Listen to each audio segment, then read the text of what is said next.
Bum bum bum bum bum bum bum bum bum bum bum bum.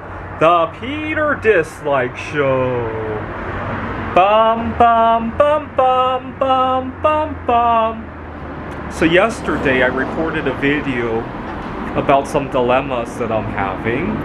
So for the first time in my life, I feel like I have a job that doesn't have a whole lot of toxicity involved, right? I had a lot of difficulty with other colleagues in the past who might not have been bad people, but were incompatible people. They had religious views, they had family views, and they didn't think outside the box. I mean, most of my colleagues have views, but at least the colleagues that I have now are willing to think outside the box. And at my last job, I ran into two issues. Number one, I sometimes am too nice to people. Like, for example, at my current job, I recently took some vacation time to go see the solar eclipse, and I was very putting my foot down on it, right? Hey, I'm going to be going away on these 2 days, or whatever it was, right? At my last job, I made the mistake of being a little bit too nice. Hey, what are some good days to go away on vacation if I were to come to it? And sometimes, if you ask what are some good days to take a vacation, it'll never be a good day, right? And I kind of learned that the hard way. The other reason I was super nice at my last job was because I didn't have a whole lot of breathing room. I didn't have a second career at the moment, and I often, to be blunt, oftentimes I needed that vacation, but I also needed to miss as few hours as possible. I needed the money, and so that created a lot of drama.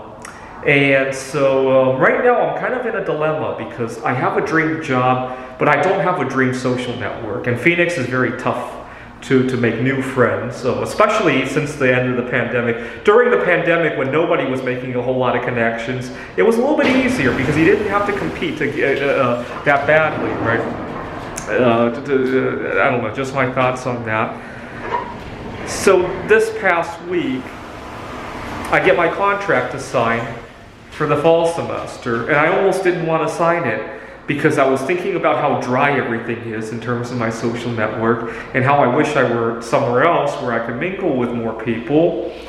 And I thought about it for 10 seconds, and what was really funny was that the chair of our department, who was looking at me as I was hesitating on signing, it had nothing to do with the department. It had nothing to do with the chair. It had nothing to do with any of our colleagues. It had nothing to do with any of our classes. But he didn't notice that.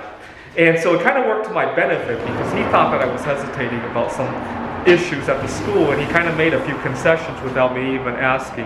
So that kind of worked out in my favor. So sometimes God has a way of arranging for these things to work out.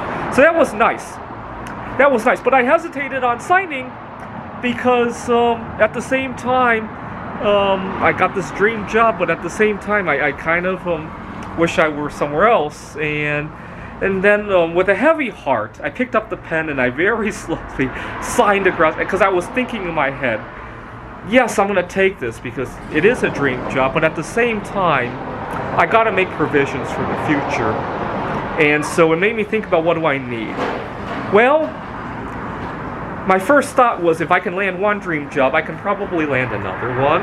And if it's a dream job, chances are, if I get a good reference from that job, then chances are it will be easier to find a similarly situated job, right?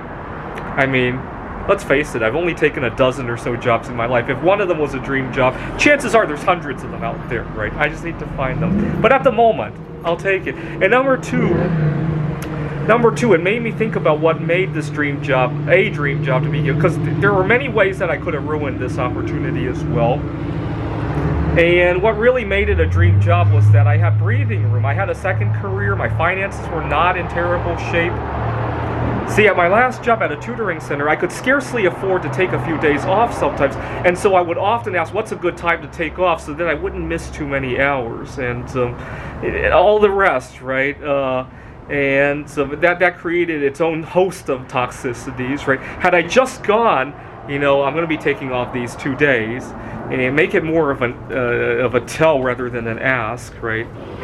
It's kind of funny how people who are too nice at work often get the shaft, right? And so it made me realize that I need to shore up my both my second career and also my finances. So I hope to accumulate another ton or so of crystalline gold, and hopefully another 1,000-ounce bar of poor man's gold, and hopefully max out my Roth IRA for this year, next year, and however long I decide to stay here. And while I'm doing that, since I'm making a lot of connections with my art projects, especially with the crystalline gold, maybe if that turns out, I won't be leaving Phoenix anyway, but knowing that I can leave here will probably make me feel better about making those social connections, right? Knowing that if it doesn't work, I have this other, just like how it worked with my job, right? Knowing I have the second career made it so much easier to face things at my day job, right? This is the Peter Dislike Show. Bum bum bum bum bum bum bum bum bum bum bum bum. The Peter Dislike Show.